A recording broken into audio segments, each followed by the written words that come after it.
Diolch am y wobr dysgwr flwyddyn ar lefel uwch. Dwi'n mor ddiolchgar i'r adran Cymraeg yma a mudiad dysgu Cymraeg. Dwi'n gweithio fel swyddog gwybodaeth ym Mwrdd Iechyd Prifysgol Betsi Cadwaladr. Dwi wedi dysgu Cymraeg ers 2018. Dwi'n mynychu gwersi efo tiwtor bwrdd iechyd bob wythnos ac yn cymryd rhan yn cynnig clebrannu'r staff bob bythefnos.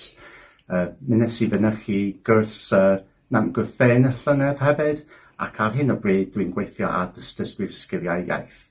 Yn 2020 mi nes I cymryd rhan mewn cyfweliadau i'r tiwtor newydd yn y bwrdd iechyd. Eleni, roedd ni'n mor lycus I ddod yn ail yn y cystadleuaeth dysgwr flwyddyn y bwrdd iechyd. Dwi wrth fy modd yn gwrando ar gerddoriaeth Cymraeg a Radio Cymru hefyd. Diolch yn fawr.